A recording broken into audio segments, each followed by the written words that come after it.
Okay, awesome. Thank you all so much for taking your time. I know that this first session was a little impromptu, shorter notice, but I thank so much of you for taking the time to be here. This topic is very, very near and dear to my heart, mainly because it's something that I have experienced at a high level over the past few months. And I know that I wanted to speak on this topic, and I also knew that I wanted to have an expert who would let me know, on this topic, some of the things that I am experiencing, that we all are experiencing, that so many of you that I have been speaking to experience this form of anxiety. And, some of us are able to cope. Some of us are finding ways to cope. Some of us just, going through it day by day. And so I just wanted to chat about this topic in our first session this month, right? So we are talking all about anxiety. So anxiety is a word that kept coming up in my mouth and saying that it's something that I'm experiencing. And so I just looked it up, and I know that our guest today, our expert today she's gonna talk a little bit more on it, and she's gonna correct me if I'm wrong about this. Right. But I just wanted to share exactly what I found out is the definition or the meaning of anxiety, right? And I read that it is an emotion, sorry, characterized by an unpleasant state of inner turmoil and includes feelings of dread over anticipated events. Anxiety is different from fear in that fear is defined as the emotional response to a present threat, whereas anxiety is the anticipation of a future one. And when I thought about it, yes, sometimes we use anxiety and fear together. And when I really thought about it, I said, yes, anxiety is really something, it's like a fear, but a fear of the future, if that makes any sense at all. And so these feelings started arising for me, and it started arising exactly when I quit my job 1 year ago. And really and truly, it's the truth, because I really had a fear of the future. Like, what is going to happen now that I quit my job? What is going to happen now? What is going to happen, to my finances, my relationships, right? Things that I love to do, like, I felt like I was not in control of that. And that is what gave me high levels of anxiety. And it came to a really, really bad point for me. And it came to the point where I had to recognize it, and I had to take steps to take control and to really regain my life, And so I just wanted to share with you, and our expert today, Nadia, she is going to share from her profession, ways to manage descriptions and how to cope as well. But I'm going to share first what I have done to manage this anxiety. And so the first thing that I noted is that I had to recognize my triggers. Like, there were certain things in my life that was really triggering that anxiety. And I had to take a moment and start recognizing what those triggers were. And I want to give you some examples of some of those triggers. For me, the number one trigger was social media. Like, anytime I went onto social media, anytime I thought about posting, anytime I was on any social media app, I found that I was getting such high anxiety. And you guys can let me know in the chat if it's so for you. When I'm going down my list, it's just about 4 or 5 of them. And also, what triggers that anxiety for you, right? Let us know in the chat. Let's keep it, keep communicating with each other tonight. I want to have us all chatting and communicating this evening, right? So social media is a major trigger for me in terms of anxiety. When I go on and I see persons, having success, traveling, doing everything that they want to do, even the persons where life is not where they want it to be, and they are expressing where they are in life, you won't believe how sometimes that triggers anxiety. And, because sometimes it's where you are at, sometimes you feel, oh my gosh, I am at this place. I think, things are not where I want it to be, but someone else is experiencing this other hardship. It's like, you think about life and what life is and what people go through. And yes, some things cause anxiety. I saw yesterday, now I don't come onto social media. I have removed all of my apps from my phone. I only go on, I went on yesterday because I had to send this information out to you guys this morning. So I went on to prepare, my post and stuff. And the first thing that I opened my app, like an influencer that I follow, that I see, like her husband died. Like her husband died. I don't know, yesterday or the day before. And this is like, people are going through so much, and everyone takes to social media to offload or to share, or even if things are going not well, they take on to put the appearance of that it's going well. And that kind of that gives so much anxiety to the person who is not strong in mind. And so I recognize social media as a trigger, and I started to remove social media from many hours of my day to zero, you know. And I'm saying yesterday, like, I went on and I saw this person's husband died, and I was like, see, this is why I am off of social media. Like, how challenging, how painful is that? And so recognizing the triggers, and I put a note that I am stifling things to death, like stifling those triggers to death, because I want so much to remove those triggers from my life, And so that means removing social media for me. It means removing myself from spaces, not accepting all invitations, not going to all conferences, not attending all workshops. I want you all to continue attending ours, because we have some amazing things coming in store for you guys, And so, yeah, recognizing the triggers. So let me see what you guys are saying in the chat here. Yes, Ruth is saying she had an anxiety attack, sharp pains in my chest. Yes. Listen, that happened to me. And I'm not sure if I ever shared this with you guys, anxiety attack. I had an anxiety attack. Most of you may not know my journey through quitting my job, but about 3 months before I actually quit my job, I was experiencing some what is the word? Injustices in my job. And I recognized that. And I thought that I could have worked through it.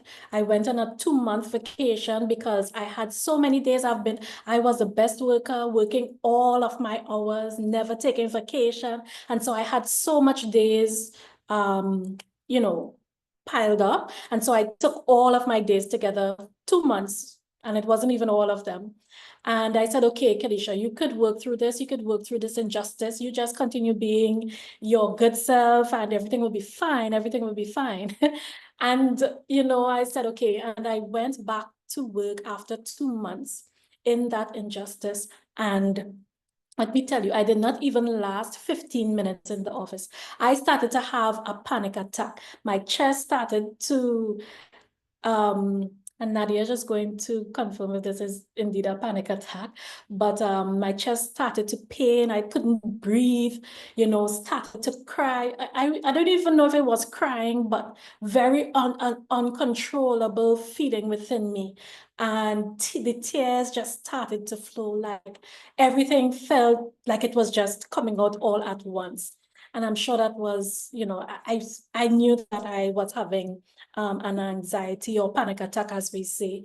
And, we have to recognize these things. And as I said, recognize those triggers so that it would not reach to that level of panic that we experience all at once.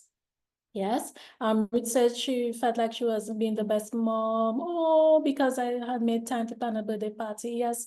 Like all of these things, and I'm going to come to that, which was one trigger for me. And that's what I said, like, we can't be everything to everyone. We keep saying this over and over and over again, but we have to really, truly, truly, truly recognize that. Listen to me, like, I am a mom of 4, right? I'm a wife, business, business, business, challenges in business, challenges in parenting, challenges in marriage, challenges in life, right? All of these challenges can come up to you. And how can you handle all of these things at once? You can't. You can't. I made a conscious decision during the end of 2024 that, listen, I cannot be all of these things. And I started to remove things that I just can't, I don't have the capacity to. I just don't have the capacity. We don't have the capacity. We would love to do all of the things, but we just can't. We just can't. Not everyone is going to be happy with us for taking certain stances. Not everyone is going to be, understanding what we are doing, but it is a decision that has to be made for us to be our best selves. And so that's why I said I started removing things that are triggering. Sometimes, when you know that you have something to do, like even try to, putting together my plan for my workshops for the year and, interacting with my community. Listen, that in itself sometimes could give you anxiety, because when you feel as though, there are so many things going on that, you yourself, you feel like internally you're not, what to say, good enough, you feel a kind of way. But that's why we are here today. We are here to share how we can remove those things from our lives, and that we can remove that anxiety so that we could show up as being our best selves. Yes. Narissa says she doesn't have anxiety, but something to be mindful for at this age is a symptom of perimenopause. Listen, perimenopause, yeah. I have some grays coming up here, which is one of the signs. And also changes in my body, changes in my mental state, changes at menopause. Like I'm reading so much more on it. And that in itself, things that we need to be mindful of. Nicole says she understands all too well about social anxiety, double-edged sword. Yes, the only way to get to the end is to go through. Chosen to find strength and vindication through calculated vulnerability. Yes, very, very, very much so. And just as we said about social media, like, you would have to come to a point where you know what you want to share. I saw a post, was it yesterday or today? My husband sent me that everything is curated, like everything on social media is curated. Like anything you see, it is because that person intentionally put it there, intentionally put it there. And so, we have to be mindful that everything we see online, not everything is real, and that everything is curated. Okay, so you could keep that in mind, so that you won't be as anxious whenever social media starts to cause you to feel anxious. Okay. My family is calling me. I don't know why. They know I'm in a training. Anyways, number two, what I've done again is to create a peaceful atmosphere. Like what I have done, you see, I have my candle, burn my candle because I need to create a peaceful atmosphere. I have made sure that most of my space that I have around me is peaceful, is clutter-free, is, somewhere that I feel comfortable being in, because it's really, really difficult to be in a space that is full of clutter, a space that, you know, everything is haywire. That also increases your anxiety.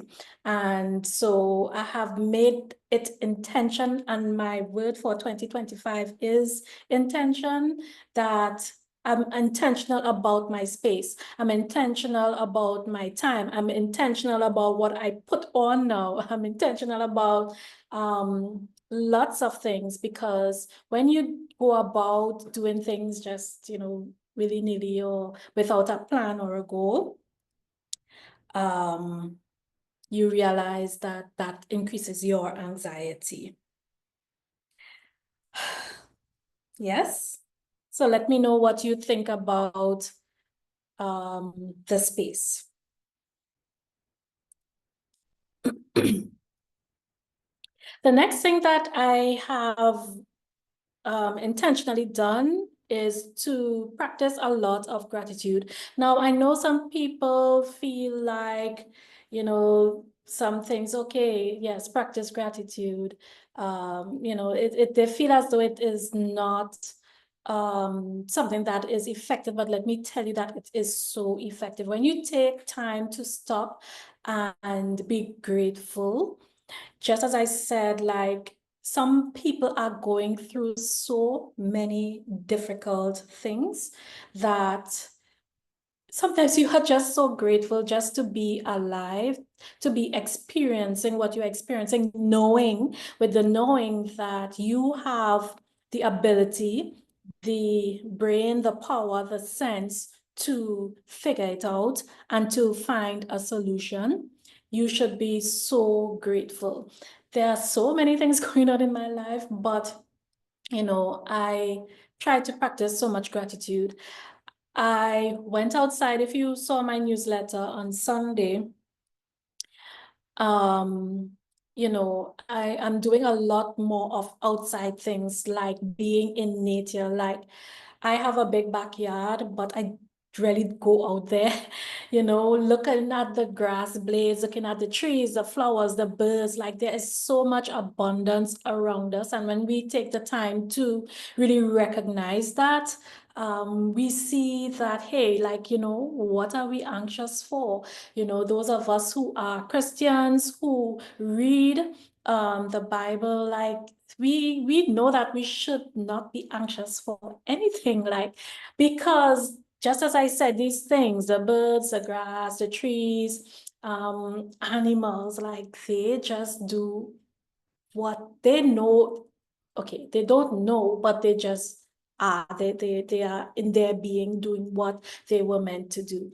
And when we recognize that, I think a lot of our anxiety would be removed, because we understand our power, we understand what we are capable of and what we can experience. There's so much to experience in life, you know.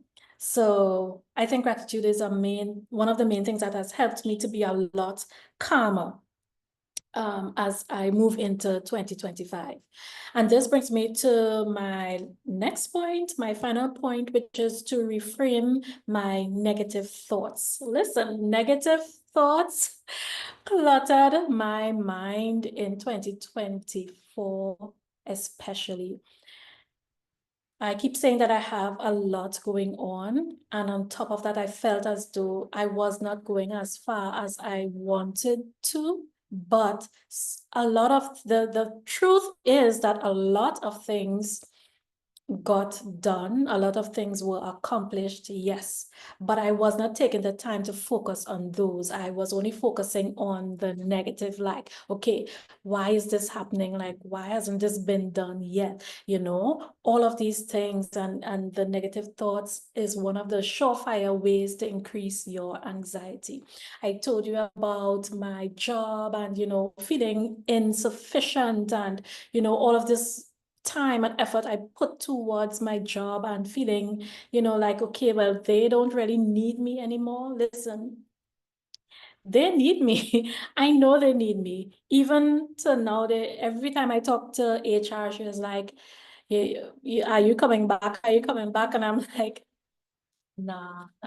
You all did me too wrong, you know? So, you know, negative thoughts really take a toll on you, and it really took a toll on me. And I had to find a way to, you know, talk to myself. Negative thoughts, it also impacted the way that I looked, the way that I dressed, you know, caused a lot of caused me to not be as organized as I usually am. And I am a very organized person. I am a planner at heart, but negative thoughts cause you to do a lot of, you know, things to negatively sabotage your progress. And so I want you to recognize that as well, and to be gentler, be kinder with yourself, talk to yourself nicely. If no one, my love language, if there is such a thing as love languages, my love language is affirmations. I love to be told, I love to hear, you know, affirmations said to me.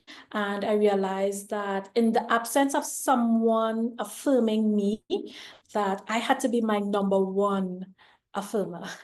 And I started, you know, started back my journaling and affirming myself and, you know, taking better care of myself, even in the midst of challenges. And I found that um, that really helped a lot. Yeah. So those were some of the things that I do to help with that anxiety and to be a more calm person. My disposition is really calm. If anybody really knows me, this is how I am right through, very chill, very calm.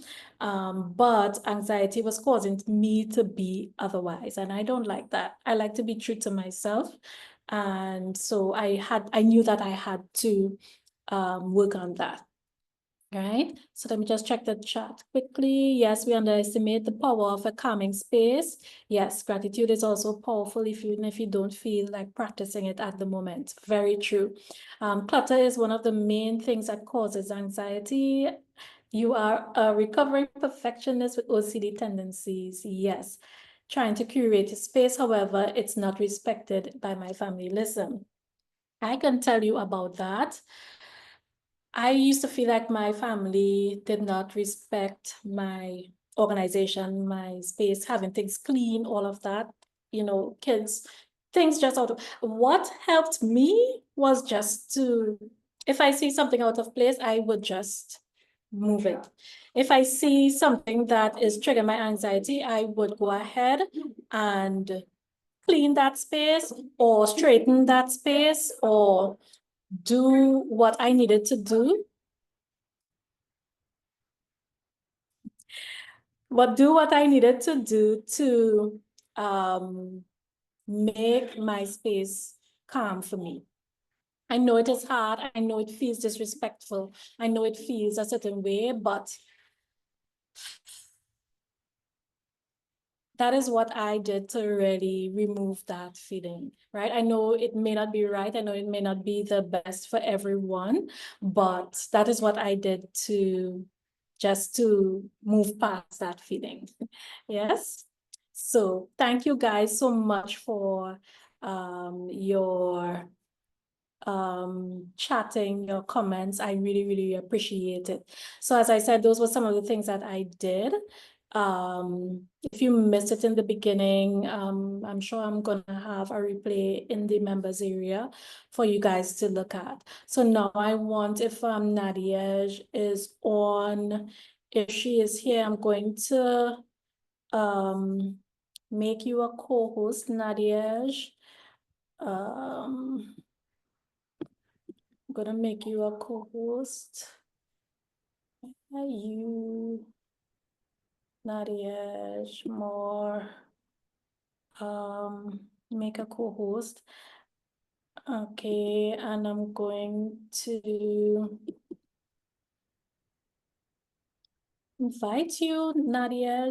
Hi. Hi, hi. I'm here and I've been here enjoying hearing you share. Thank you so much. Listen, I'm trying. I'm really, really trying. But I really love to share the things that I do. I don't know if anything that I've shared at all. I know that you are the expert in the field. I want to give you a moment just to introduce yourself and if you would like to just comment on what I would have shared or on any additional things that you think that we could use to um Mhm. to cope. Of course. Thank you so much for having me, and you're doing a great job with these strategies that you shared. Thank Those you. are definitely very powerful and insightful approaches that I think a lot of us, it takes some time sometimes to learn some of these strategies and adopt some of these tools. Mhm. Sometimes we fight up with the same thing for too long and then we're like, okay, wait, let's take a step back and see what else can actually help me with this. So yeah, well, my name is Nadia, as you could see there. I am a mom. Also, I have just had a baby the other day, and he's already 7 months because the time goes Wow. by very quickly. Wow. And then I have a 5-year-old daughter. So I am a therapist, and in my practice, I really help women step out from under that heaviness of anxiety and depression because we know how much it could weigh on us, right? And step into, lives and they feel more in control, more relaxed and in a calmer state, right? Just so you could live your life to the fullest, obviously. So yes, Kalisha, great strategies. I took some notes because a number of it obviously is in line with, things that I would share. There's so much to say on anxiety, but I'll keep it very brief because I know the time is limited. So a couple things. Um, Number one thing, I feel like it's helpful to remember that anxiety is helpful to remember that anxiety is not the enemy. We tend to feel like, oh, we have all this anxiety and this anxiety is just keeping us back, and we see it like this big, scary thing that we just can't, we struggle to get over. So I think one of the first and most important things that we should do is to acknowledge that anxiety itself is not the enemy. It's really, like you said, a natural reaction, a natural response that our bodies have to a threat or perceived threat, right?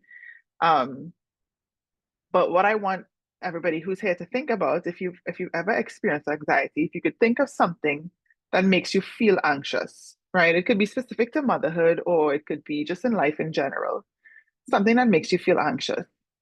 And I want you to think about that something and ask yourself the question, what positive thing does it say about me that I would be anxious about something like this? And I'm going to use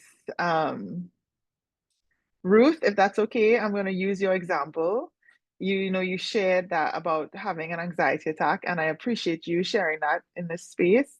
Um, and because you felt like you weren't being the best mom because you didn't plan a birthday party for your 6-year-old. When I think about what positive thing that says about you, I could just see and feel the passion and love that you have for your child. I could tell that you're a mom who wants to go above and beyond, who wants to give your child the best possible experience in life. Um, and you just want to do the best that you can as a mother. And that's the positive quality that's driving that anxiety. So ultimately, you don't want to take all of those things away. You don't want to take away all the anxiety that's coming from you wanting to be a great mother. What you really want to do, and this is not just for you, but just in general, is to kind of calm ourselves a little and reduce our anxiety. We're not trying to get rid of it entirely because a little anxiety is helpful for achieving our goals and just for life in general. Right. So now so I just wanted to make those points. So feel free, if you have any comments or thoughts to put them in the chat. In terms of managing anxiety, now Kalisha made some really great suggestions in terms of what she does. Um, and I want to share that just kind of yes, giving yourself grace. Thank you, Abianca. Yes, perfect. Um, but at times it's a challenge. Yes, I don't know why. There's this perfect mom trap that too many of us try to find ourselves getting into. And it's not just about motherhood, but being a mom, being an entrepreneur, whether you're working or a wife, we come up with these images in our mind as to what we believe we should be doing and how we should be doing it. And having these sometimes ridiculously high expectations of ourselves breeds anxiety, right? And so that I want to give some strategies. Some of what I will share really lines up with what Kalisha just kind of reinforces some of what she shared and some other things. So in two, you're looking at anxiety is a response that we experience physical symptoms for, as well as mental and emotional symptoms. So you want to address anxiety twofold. We want to address it on the physical side, and you also want to address it on the mental and emotional side. So let's go with mental emotional side first. Um, Kalisha was sharing about when she left her job and thinking about the future and let's do this.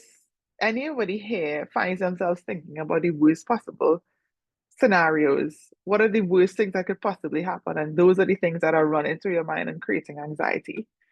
Is that something that you experience? Yes, right, right. We think about all these worst case scenarios, and I have a feeling it's very often that it happens to mothers and women because we plan ahead, we think ahead, and in thinking ahead, all the worst possible outcomes. Yes, when you go to bed, your mind is racing, right? Yes, and all of those are signs of anxiety, right? So thinking about the worst possible scenarios, not helpful, right? And how I deal with that, like I don't those thoughts, because I've been able to practice it over the years, worst case scenario thoughts, they don't last very long in my mind because when I'm thinking it, my first thought, my immediate response to thought is, okay, but if that happens, then something else could also happen. Yeah, this could be a failure, but it could also be a win. So, and this is just, an internal dialogue that's happening. Exactly. Most times, the worst never happens. And we end up spending all this energy worrying about it for no reason. Absolutely. So you switch, what is it, the best, yeah, scenario? How else could this turn out? And you kind of feel the anxiety levels going down with that. Kalisha, you made a great point too, being driven.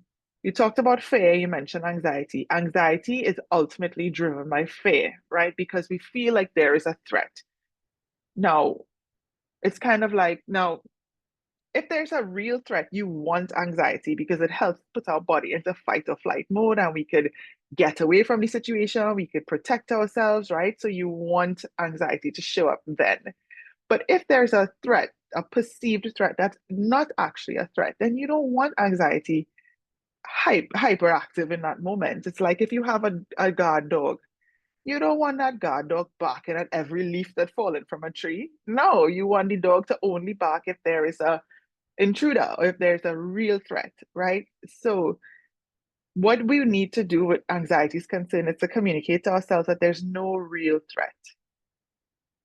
That worst case scenario is unlikely. There are also other great scenarios, great options. What is it that we're so fearful of? For many of us, we're just fearful that we don't achieve all our goals. We're fearful that we're not able to manage it all, motherhood and everything else. We're fearful of not being good mothers. Now, you might not say that you're fearful, but quite often these are the things that drive our anxiety. So it's important, I think, for us to be reflective. What is creative? What are we anxious about? And ask yourself, what is it that I'm worried about or fearful of happening in this scenario?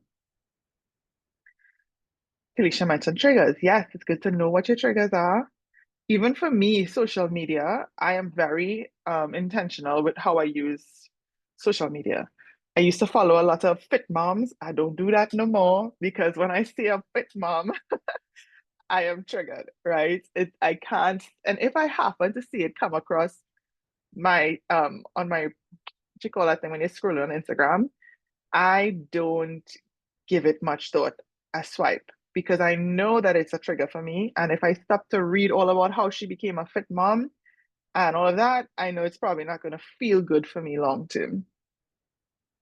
Right. So yeah, so I understand that in terms of triggers.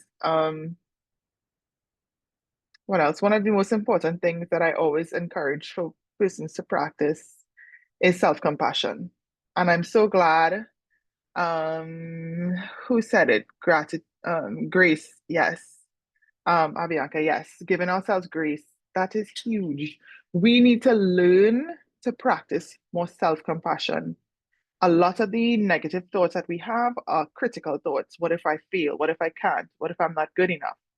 We need to be, just like Alicia said, we need to be that affirmer. We need to be the voice that the one that comforts and encourages and supports ourselves because we cannot expect to always get that externally, right?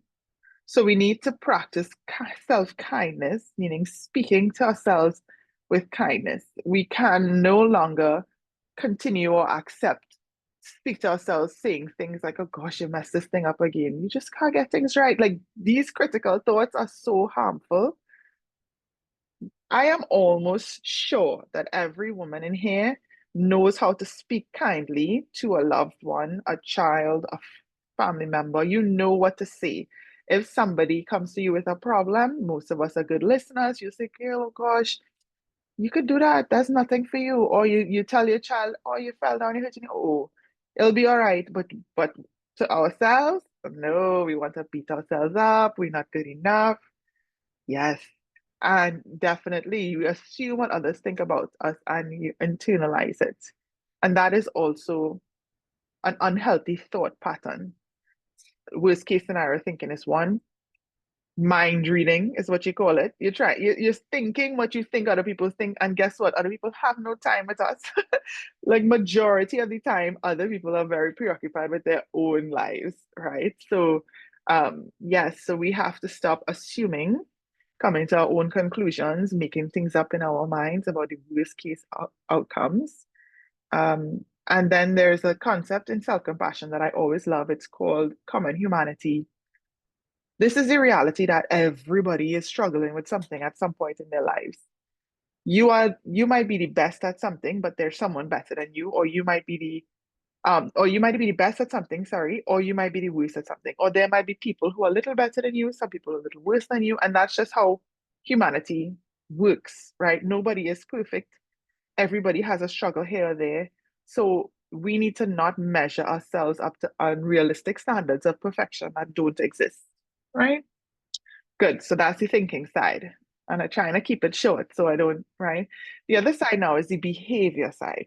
And I love how Kalisha talked about a calm space. So remember when I mentioned, it's a perceived threat, and we have to communicate to our bodies and our minds that there is no real threat.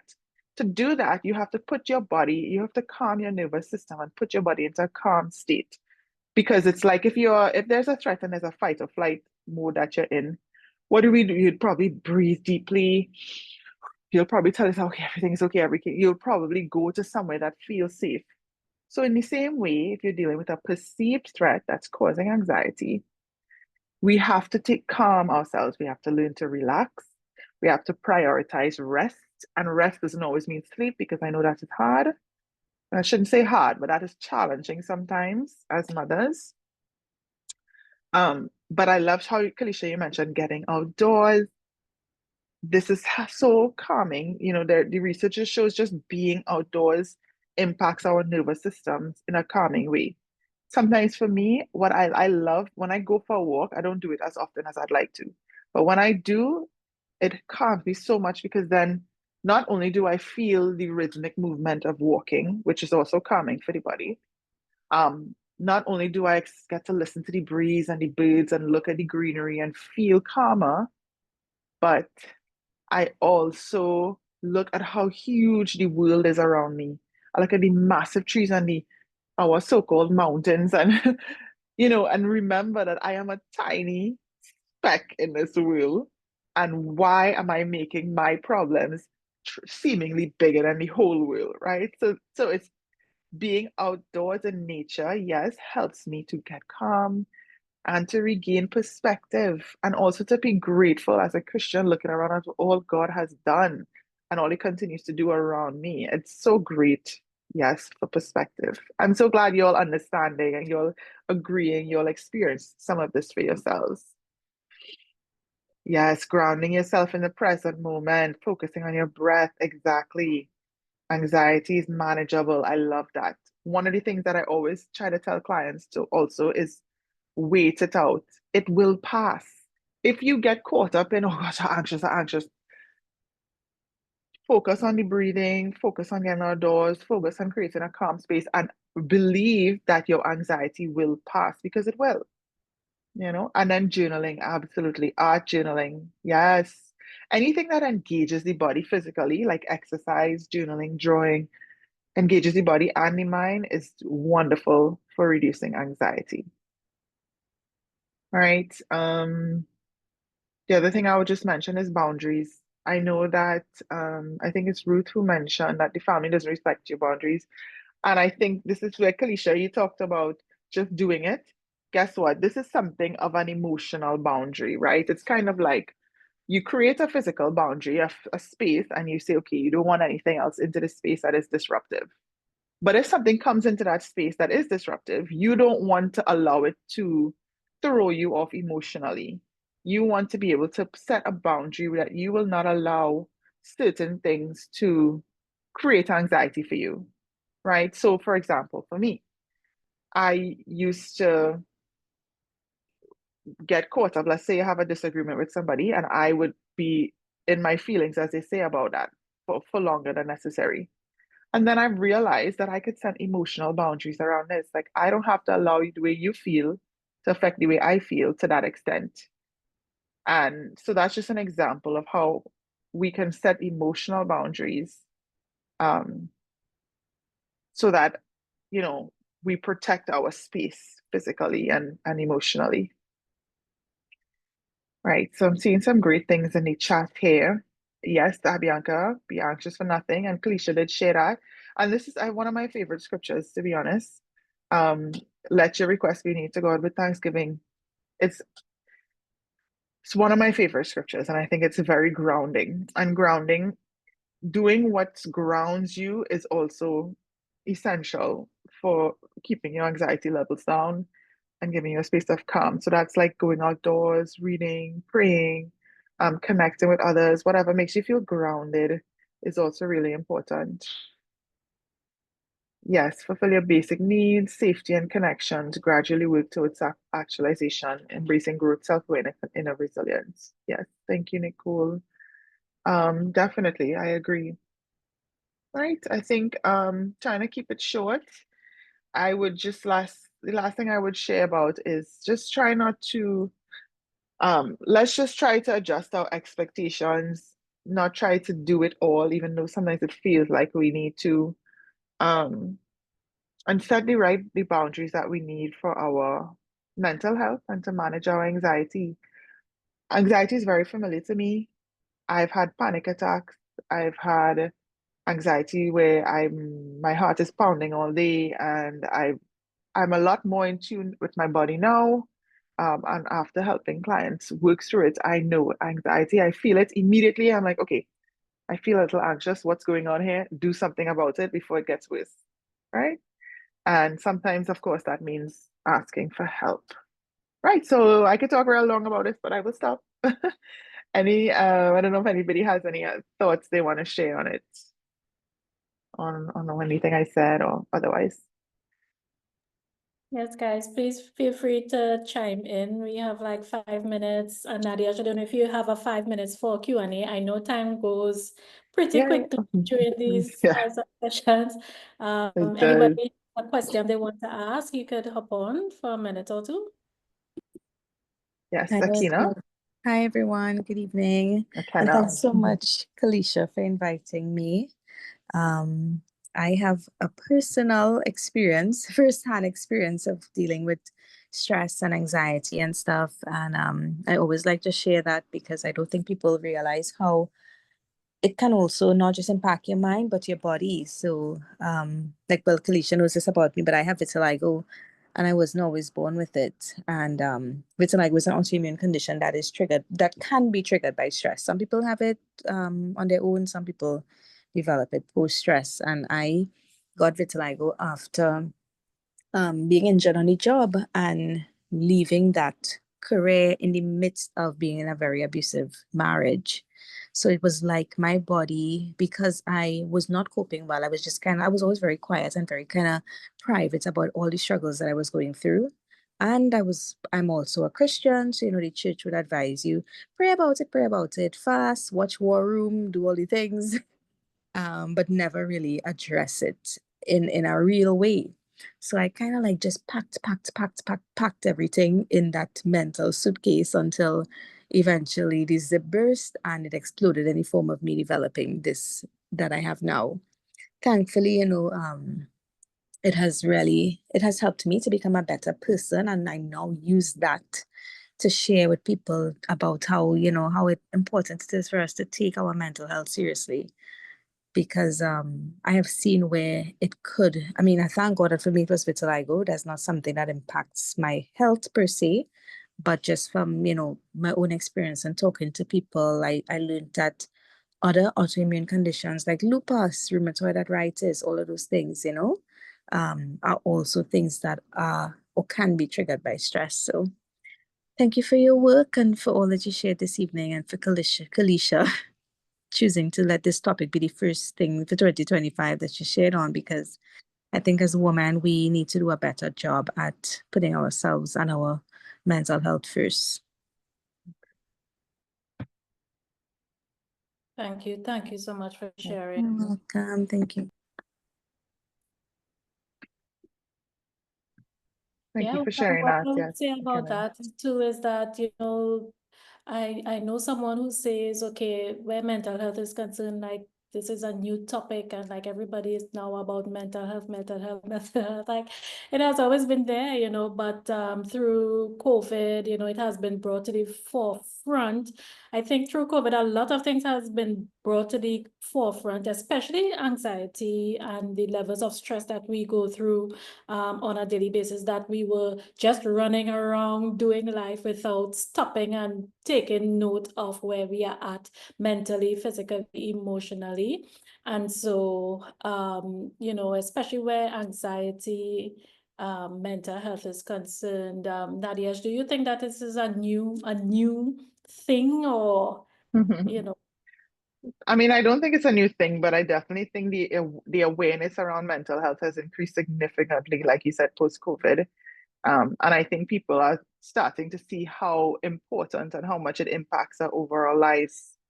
Um, a lot of things that we did not, I think, growing up, and a lot of things that generations before us did not really know was a form of health and ill health where it came to, your mental capacity or ability. So yeah, I don't think it's something that, and it's not something that, I mean, yes, it might be trendy, but I think we should all get on that trend. I don't think we should just take it for granted. Yes, of course, of course, of course. Thank you so much, Akina, for sharing. Anyone else wants to Mhm. hop on for a minute to share? So I do want to share one thing though. I saw a couple persons like said they don't experience anxiety. I feel like our interpretation of anxiety sometimes might vary, right? Because anxiety is a human a natural human response. And sometimes what feels like anxiety, sometimes what what you experience doesn't feel like anxiety, but it could very well be anxiety. It just might be very low levels of anxiety, but it's part of how our body responds to any sort of threat, you know. So um I think but it's good if you don't have very high levels of anxiety, then obviously that is really good because nobody struggling with anxiety is not a fun thing, you know. Any other Yes, yes. And I saw that as it Abby said that she cries. I am one of those people who it's really, really hard for me to cry. Like I need to get to a certain breaking point too. And it's like where all these tears just come from, like I don't know where they come from. But you know, how can we stop ourselves from I guess with all the points that we would have mentioned would help us to not get ourselves to the point where we end up in that panic attack. Yeah, I think sometimes we ignore signs, you know, because anxiety is really our bodies trying to tell us something that we need to acknowledge. And sometimes we like to push it under the rug, like I kind of was talking about stress and anxiety. You push it under the rug. And that's where, just like if you shake up a Coke bottle, that's where it explodes into anxiety attacks or panic attacks, you know. So we need to listen to our bodies when we can feel like something is off and not dismiss it without addressing it, you know? And I think that goes for most of us who are in relationships and marriages and not look like the crazy person when that Coke bottle explodes. You know, I think that goes Yeah, deep especially in relationships. I mean, not only romantic relationships, but with right. people who, as you say, often take advantage of our boundaries and all of that. So it's really, I think one of a key takeaway is acknowledging your emotions before it Yeah, gets to that level? yeah. Just definitely tuning into your emotions, but also how you feel in your body. And don't Okay. ignore, you know, sometimes regular check-ins are healthy. If it's not every day, every couple of days, how am I feeling physically? Do you feel tension as your shoulders feeling tight? You know, you find you've been clenching your jaw all day. Like all of these little signs we need to be mindful of. Okay, and I would just add one of the things that helps me as well as I am not a doctor, but I do take vitamins and stuff that would help with the overall health and wellness of your body, in addition to the exercise, in addition to everything else that we would have shared, you know, eating well too. The constant Mhm. fast food and stuff does not do well too for Yeah. body and the mental state as well. Yeah. And I would also add eating well in the sense of eating on time and regular meals, healthy meals. For me, for example, when I rush out the house and I don't have breakfast, I just start my day anxious. Like I just feel the anxiety rise and I have to stop, I have to pause, I have to eat. Things like that, you know, we would take for granted. So, so that's a really good point. Yes, yes, because even this week, because I was away for a little bit, I came back and you know, just diving back into work without taking a moment to, as we say, ground ourselves and stuff. I really found that I really was feeling a lot more anxious, and so I started to take the mornings, the first hour of the work day, a lot slower, you know, doing a bit of journaling, easing into the work instead of rushing into it. Yeah. Hmm. Definitely. And I saw Abianca shared that, you know, she's after seeing her mom explode, you know, you've developed your own coping strategy, which is great. You know, when you figure out what works for you, we could always take front, as they say. You see what's happening and you respond early before things escalate. Um, something, something I was gonna say, something you just said, Kalisha, and I was gonna respond. I'm trying to remember what it is. Um, I if I remember, I'll say. I'm saying a lot quickly. Was it about the other people? Was it about crying? Was it about eating well, the fast food. You can't recall which one. No, no, but if I remember, I would just, I'll Yeah. share. But I know we're almost out of time, but yeah. Yeah. I mean, we could go on and topics like these, it's so important to us, and we could talk a lot about it. But Nadia, I want everyone here to be able to connect with you. You share a lot on your pages Yeah. about how we can cope with different things that we go through in life, especially as moms. So if you could share with us how we can connect with you, or people can book a Sure. session, or they can chat with you, let us Yeah. know. Sure, no problem. Before I share that, the thought that I had is that I wanted to share that my word for this year that it's slow down. Like slow down. I'm always constantly telling myself, slow down. So, don't need to be you're going, because that in itself contributes to anxiety. Yeah, well, thank you so much for having me, Kalisha. Yes, so in my practice, um, if you know that anxiety is something that you're struggling with, or any other mental health challenge or life change, or a situation, therapy can be very, very helpful. I've been a client in therapy. I've gone to a number of sessions over the years, and I've seen it be very helpful and impactful for my own clients and in my own life. So if it's something that you're interested in, like Kalisha mentioned, I would share content on my page, Thriving Life Therapy. I was putting that in chat, Thriving Life Therapy, just for strategies in terms of anxiety, depression, managing life changes, and just taking care of your mental health. If you're interested in therapy, I do one-on-one therapy. Majority of my sessions are online, but I do offer walk and talk therapy. A couple of clients who want to get outside and they want to meet at a coffee shop and they want to do things differently, right?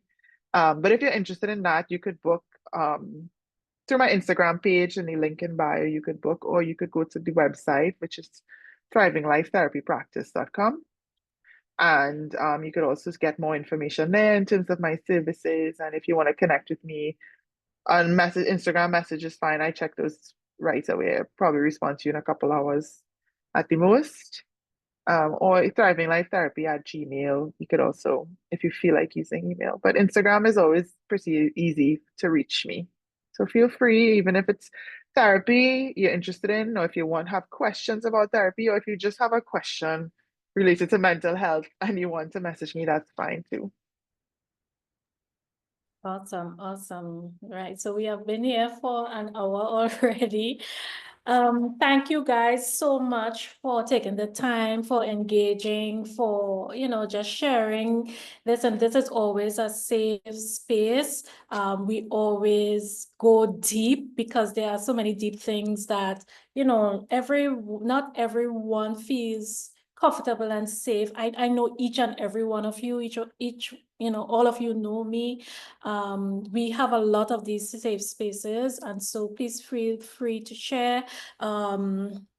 Whenever we have these sessions, I'm gonna post the additional sessions that will be for the upcoming months.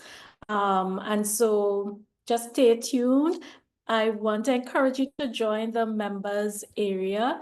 We are going to be having a lot more deeper sessions coming up as well. A lot more additional content. So I want you to check out my membership area, where, listen, it will be well worth it. Okay, share with anyone that you know is a mom, woman in business, who would like to have a community to share, because we keep so much inside. Sometimes we just want to be able to talk and to share, with a loving, a safe community. This is what we are all about, okay? So thank you again, Nadia, for your time today, for your service today. Thank you guys so much for your time as well. And let someone know the great time you had this evening, and look out in your inbox, maybe message from me, where I would share more about the membership and how the amazing things that we're going to have coming up for 2025. Okay, so thank you guys so much again. Enjoy the rest of your Tuesday evening. And for those of you who will get a replay, I'll reach out to you And thank you so much again. I really, really appreciate every time you guys show up for me. I appreciate you dearly, dearly, deeply, deeply. Okay. So have a great evening. Use the tools and the strategies that we would have spoken about tonight. I'm going to do like a summary so that will help you guys to remember some of the things we spoke about. And I will chat with you all again very, very, very soon. All right. So thank you guys so much. Have a great evening. Have a great evening. Thank Bye. you. Bye. Thank you, Claudia. Thank you. Bye-bye. Thank you, Dawn. Thank you. All right. See you guys.